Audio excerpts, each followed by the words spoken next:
কিন্তু আজকের দিনে আমরা দেখতে পেলাম যে শতাধিক ছাত্রলীগের নেতাকর্মী আজ ডাকসুর ভোটার হয়েছে। এই বিগত 15-17 বছরের যে আওয়ামী ফ্যাসিবাদ এবং এর আগে যে 111 সরকার, তাদের যে অত্যাচার, তার একজন ভিকটিম ছিলেন আরাফাত রহমান কোকো। এবং আমার আগের বক্তা যেটি বলে গেলেন যে কখনো বিএনপি ক্ষমতায় আসলে তারেক রহমানকে এই জবাবদিহিতার আওতায় আনা যাবে কি নাই, এই ধরনের একটা আশঙ্কা সবাই করছেন। তো এরকম আশঙ্কা করার কোনো কারণই নেই। এবং বারবার বিভিন্ন বক্তা বলে গেলেন যে বিএনপি ক্ষমতায় আসবেই আসবে। তাদের এত কনফিডেন্স আমাদের উপরে দেখানোর জন্য আমি ধন্যবাদ জানাবো। কিন্তু আসলে আমাদের যে সাংগঠনিক অভিভাবক তারেক রহমান, উনি বারবারই বলছেন যে সামনের যে নির্বাচন সেটি আমাদের জন্য অত্যন্ত কঠিন হবে এবং দেশের সকল গণতান্ত্রিক শক্তির জন্য অত্যন্ত কঠিন একটি পরীক্ষা হবে।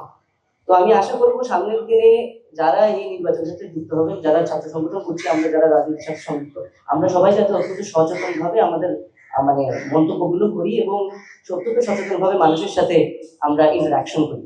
এক্সট্রিম মশার কয়েল প্ল্যান্ট ফাইবার দিয়ে তৈরি, ডেঙ্গু, চিকুনগুনিয়া বাহি সহ যে কোনো মশার বিরুদ্ধে দেয় এক্সট্রিম সুরক্ষা। যদি রাজনীতি না থাকে তাহলে শিক্ষার্থীদের অধিকারের জন্য যে আলাপ, শিক্ষার্থীদের মানে শিক্ষার্থী বান্ধব যে আলাপ, সেটা আসলে কি করে উঠবে? তো দিন শেষে আপনার কোনো একটা ফোরামে যদি ছাত্র রাজনীতির যে উপস্থিতি সেটা না থাকে, তাহলে আসলে এই যে নিষিদ্ধ সংগঠনগুলো এবং গুপ্ত সংগঠনেরা তাদের কার্যক্রম চালাতে অত্যন্ত সুবিধা পান। এবং সেই কারণে আমরা দেখেছি যে ছাত্র দলের আমরা যখন হল কমিটিগুলো দিলাম, তো তখন দেখা গেছে যে এইসব গুপ্ত সংগঠন এবং নতুন কিছু সংগঠনের নেতৃবৃন্দ সরাসরি সামনে থেকেই এই ধরনের আন্দোলনের নেতৃত্ব দিলেন।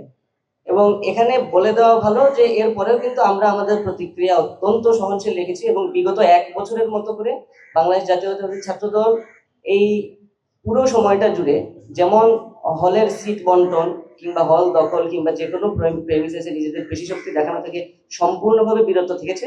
এবং সামনের দিনেও যদি বাংলাদেশ জাতীয়তাবাদী ছাত্র দল যে সংগঠনটির সহযোগী সংগঠন বাংলাদেশ জাতীয়তাবাদী দল বিএনপি, তারাও ক্ষমতায় আসে কখনো, আমরা এই যে অবস্থান আমরা সেটি বজায় রাখবো, সেটি আমরা বারবারের মতো এখনো আবার বলে গেলাম।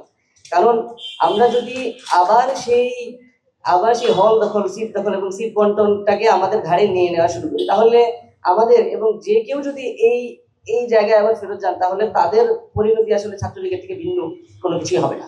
তো সেদিক থেকে দেখতে গেলে আবার দেখেন, আমরা এখন আমাদের কমিটির বিরুদ্ধে যে মুভমেন্ট গুলো হয়েছে, সেগুলোর ক্ষেত্রে কিন্তু আমাদের যে রিয়াকশন সেটা ছিল খুবই সহনশীল। এবং সামনের দিনেও আমরা এই ধরনের সহনশীলতার রাজনীতি বজায় রাখবো। এবং একই সাথে আরেকটি কথা আমরা বলে যেতে চাই যে আমাদের বিরুদ্ধে এই ধরনের আওয়াজ তোলার মানে এই নয় যে ফ্যাসিবাদী যে শক্তিগুলো ছিল, যাদের বিরুদ্ধে আমরা সবাই মিলে আন্দোলন করেছি, তাদেরকে কোনো রকম স্পেস আমরা কোনো ছাত্র সংগঠনের পক্ষ থেকে দেব। যেমন আমরা আজকেও দেখতে পেয়েছি বিগত দিনে শিক্ষার্থী নির্যাতনের সাথে যুক্ত একজন জুলিয়াস সিজার, তিনি ভিপি পদে নিজের মনোনয়ন জমা দিয়েছেন এবং প্রশাসন অত্যন্ত হাসি মুখে সেটা জমা নিয়েছেন। এই ধরনের প্রশাসন থেকে আমরা এই জুলাই আন্দোলনের পরে যে এই প্রশাসন এসেছে, তাদের থেকে এই ধরনের কার্যক্রম আমরা আসলে মোটেও আশা করি না। কিন্তু আসলে দুঃখের সাথে বলতেই হয়, বিগত 1 বছর যাবত ডাকসু কেন্দ্রিক যে আলোচনা এবং ছাত্র রাজনীতি সংস্কার কেন্দ্রিক যে আলোচনা, সেখানে আসলে তারা এইসবের ইঙ্গিতই বারবার দেখিয়ে এসেছেন এবং বারবারই বাংলাদেশ জাতীয়তাবাদী ছাত্র দল এইসব ক্ষেত্রে প্রশাসনকে স্পষ্ট ভূমিকা রাখতে উদাত্ত আহ্বান জানিয়ে এসেছে। কিন্তু আজকের দিনে আমরা দেখতে পেলাম যে শতাধিক ছাত্রলীগের নেতাকর্মী আজ ডাকসুর ভোটার হয়েছে এবং জুলিয়াস সিজারি যে শেষ এই ছাত্রলীগের পক্ষ থেকে প্রার্থিতা ঘোষণা করবে, তা কিন্তু আমার মনে হয় না। তো সেদিক থেকে সবাইকে সোচ্চার থাকার আহ্বান জানাচ্ছি এবং একই সাথে আরেকটি কথা বলে যাচ্ছি যে আমাদের এখন ছাত্র সংগঠনগুলোর পক্ষ থেকে এই ছাত্র রাজনীতি সংস্কার পয়েন্টে কথা বলার কোনো ফোরাম ঢাকা বিশ্ববিদ্যালয়ে নেই। এবং ঢাকা বিশ্ববিদ্যালয় পরিবেশ পরিষদ নামে আগের যে ফোরামটি ছিল, সেটিকে আবার পুনর্গঠন করে চালু করা যায় কিনা এবং আইনত সেটাকে সিদ্ধতা দান করা যায় কিনা, সেটির বিষয়ে সবাইকে আবারও ভাবনা চিন্তা এবং আলোচনা করার জন্য সবাইকে আহ্বান জানিয়ে গেলাম।